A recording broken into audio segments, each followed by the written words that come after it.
Allahu Akbar, Allahu Akbar, Allahu Akbar. La ilaha illallah, Wallahu Akbar. Allahu Akbar, walillahil hamd. Allahu Akbar, Allahu Akbar, Allahu Akbar. La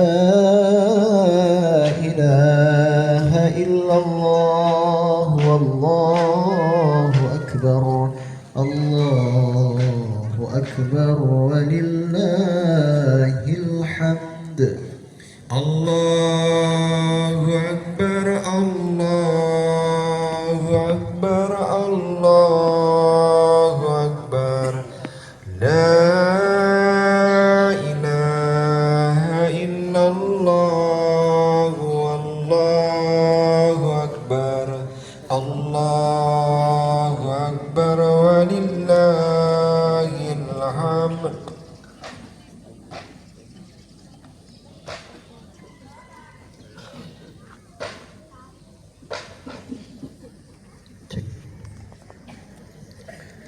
Bismillahirrahmanirrahim.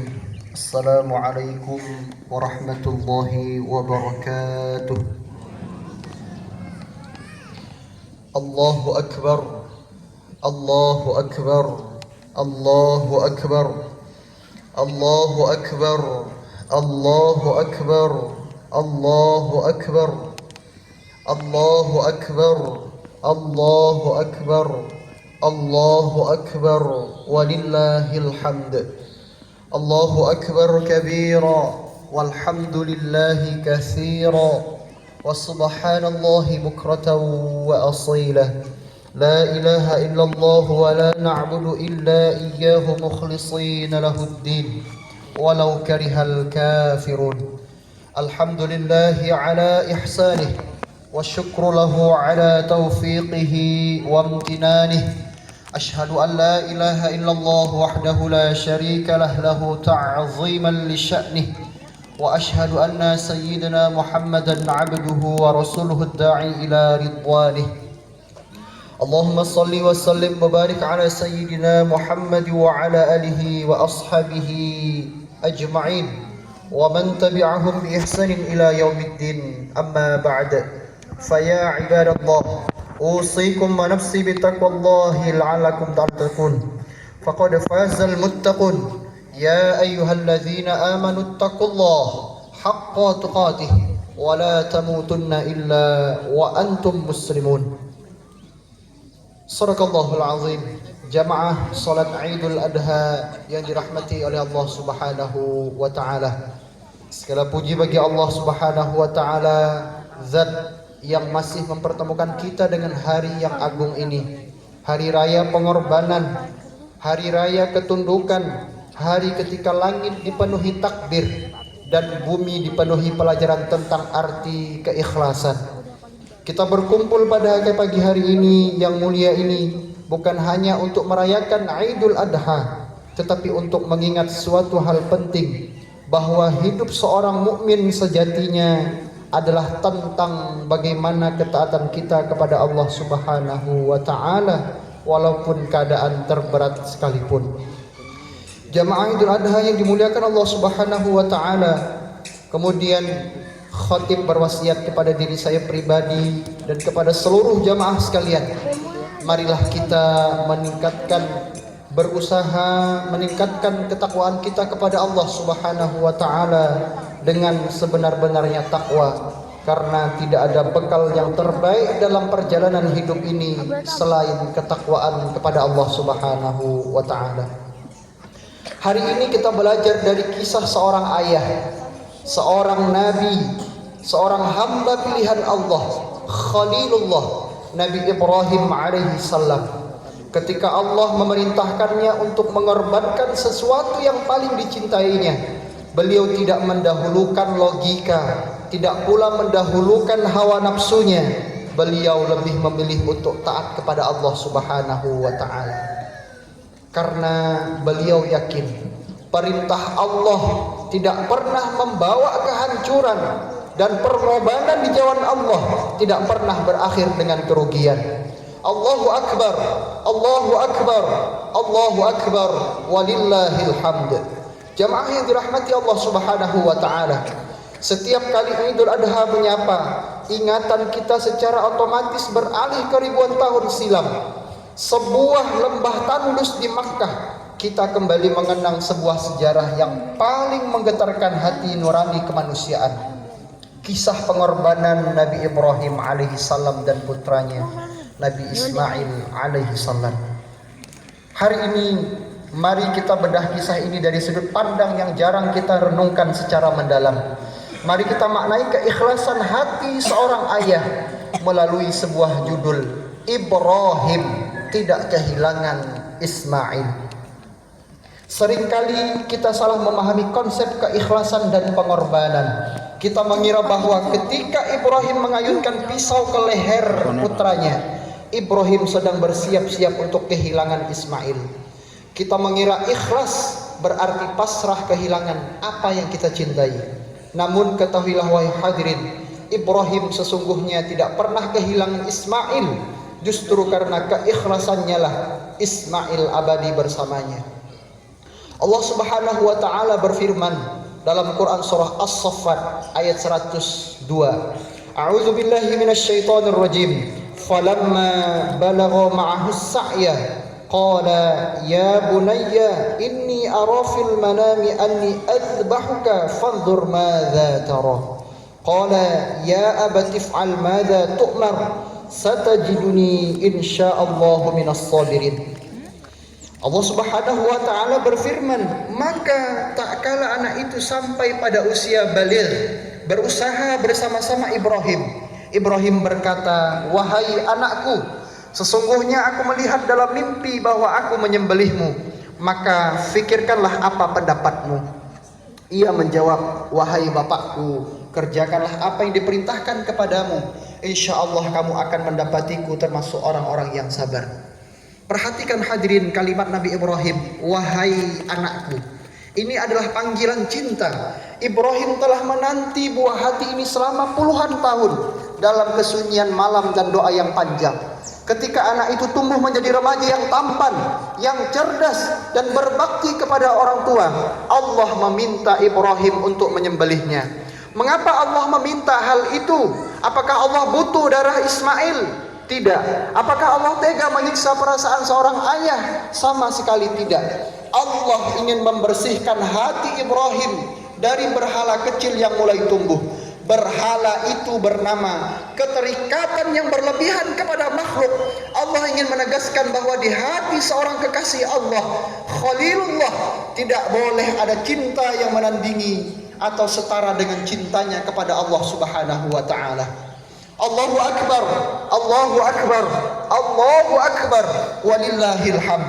Jamaah yang mulia, ketika Ibrahim merebahkan Ismail, memegang pisaunya dan bersiap menyembelih, disitulah puncak keikhlasan tercapai.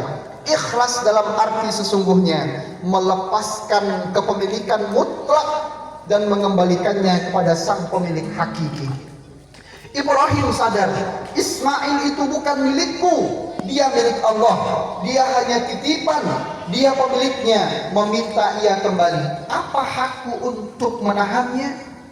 Dan apa yang terjadi ketika Ibrahim telah ridho dan ikhlas? Allah Subhanahu wa taala berfirman, "Wa nadainahu ayya Ibrahim, qad sadaqta ru'ya, inna kadzalika najzil muhsinin, wa fadainahu bidzibhin 'adzim."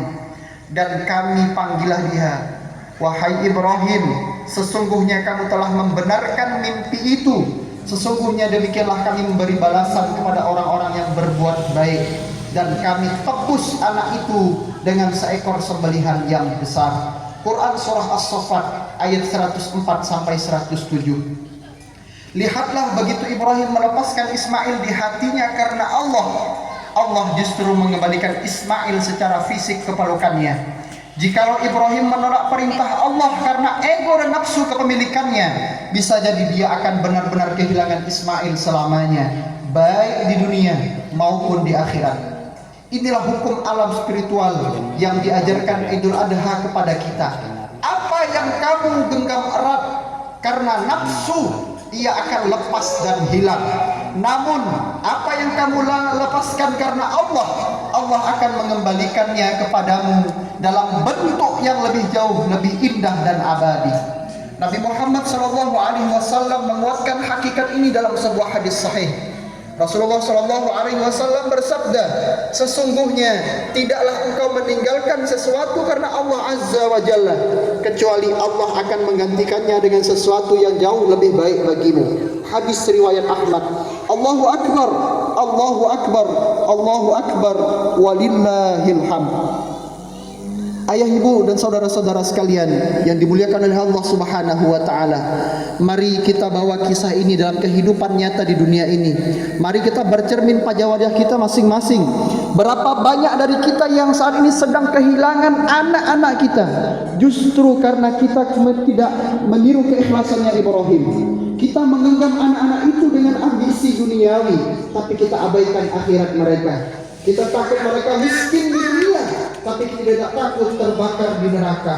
Kita manjakan mereka dengan fasilitas, tapi kita sembelih karakter dan akhlak mulia mereka dengan membiarkan mereka tidak sesuai harapan dan melanggar aturan-aturan Allah.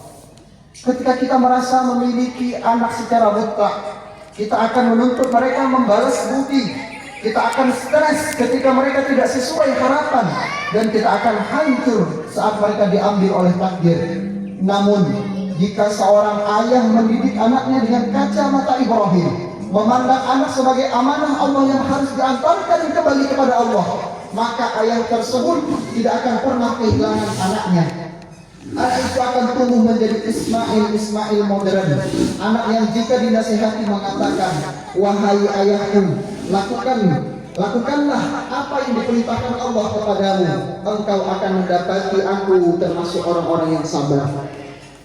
Ketahuilah hadirin wal hadirat yang dimuliakan Allah, Ismail di hidup kita saat ini bisa berbentuk apa saja.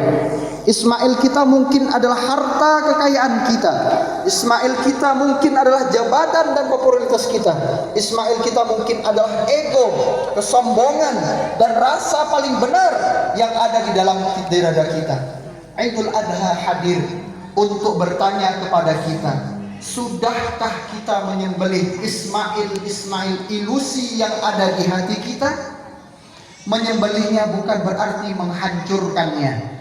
Menyembelihnya artinya memutuskan urat ketergantungan hati kita kepadanya, agar hati ini murni hanya bergantung kepada Allah Subhanahu wa taala. Jika Anda ikhlas mengeluarkan harta untuk berkurban hari ini, Anda tidak sedang kehilangan uang, Anda sedang menabung keabadian.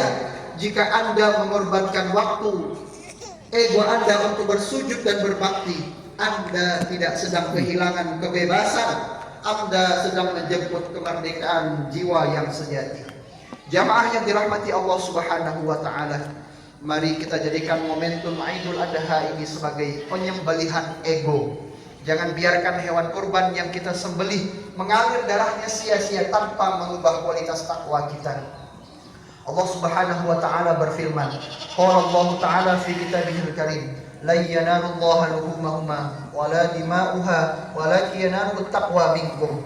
Daging-daging unta dan darahnya itu sesekali tidak dapat mencapai keridhaan Allah, tetapi ketakwaan dari ulah yang dapat mencapainya. Quran surah Al-Hajj ayat 37.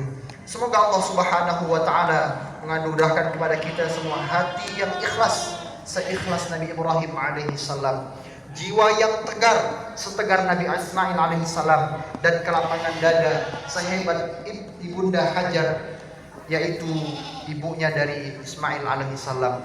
Semoga anak-anak keturunan kita dijadikan anak yang soleh dan solehah, yang mendoakan kita ketika kita telah terbujur kaku di dalam kubur kelak. Hadirin jamaah salat Idul Adha yang dimuliakan oleh Allah Subhanahu wa taala, mari kita tutup khutbah kali ini dengan berdoa kepada Allah Subhanahu wa taala. Semoga Allah senantiasa menjaga kita, semoga kita semuanya dalam lindungan dan kasih sayang Allah Subhanahu wa taala. Innallaha wa malaikatahu yusholluna 'alan nabi ya ayyuhalladzina amanu shallu 'alaihi wa sallimu taslima. اللهم صل على سيدنا محمد وعلى آل سيدنا محمد. اللهم صل على سيدنا محمد وعلى سيدنا محمد كما صليت على إبراهيم وعلى آل إبراهيم وبارك على محمد وعلى آل محمد كما باركت على إبراهيم وعلى آل إبراهيم في العالمين إنك حميد مجيد.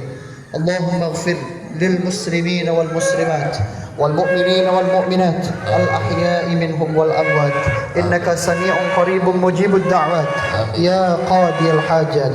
اللهم أعز الإسلام والمسلمين وأذل الشرك والمشركين وانصر عبادة الموحدين واجعل بلدنا هذا آمنا مطمئنا سخر أن رأنا سارع البلد المسلمين.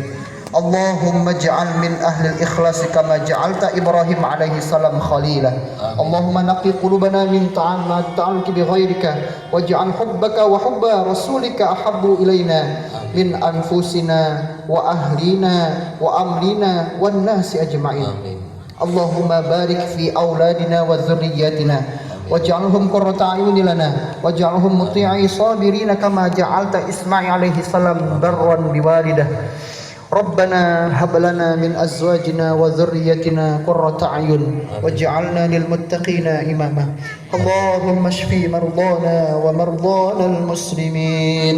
اللهم اشف مرضانا ومرضانا المسلمين. اللهم اجعل لنا وأولادنا وذرياتنا وطلابنا وأهلنا من أهل القرآن واجعل لنا من أهل الخير واجعل لنا من أهل الطاعة والعبادة. اللهم إنا نسألك رضاك والجنة ونعوذ بك من سخطك والنار. ربنا ظلمنا أنفسنا وإن لم تغفر لنا وترحمنا لنكونن من الخاسرين. اللهم إنا نعوذ بك من جهد البلاء ودراق الشقاء وسوء القضاء وشماتة الأعداء يا رب العالمين. اللهم اختم لنا بحسن الخاتمة ولا تختم علينا بسوء الخاتمة. ربنا تقبل منا صلاتنا وصيامنا وركوعنا وسجودنا وتضرعنا وتمم تكسيرنا يا الله يا رب العالمين. ربنا آتنا في الدنيا حسنة وفي الآخرة حسنة وقنا عذاب النار والحمد لله رب العالمين.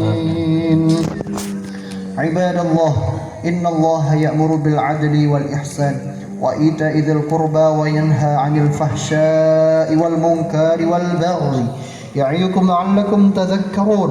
فاذكروا الله العظيم يذكركم واشكروه على نعمه يزدكم ولذكر الله أكبر.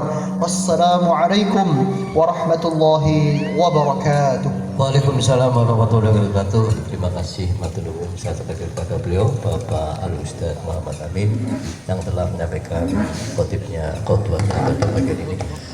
Bapak-bapak, ibu-ibu, remaja utamanya dimohon untuk partisipasinya nggih, biasa gulung tikar nggih.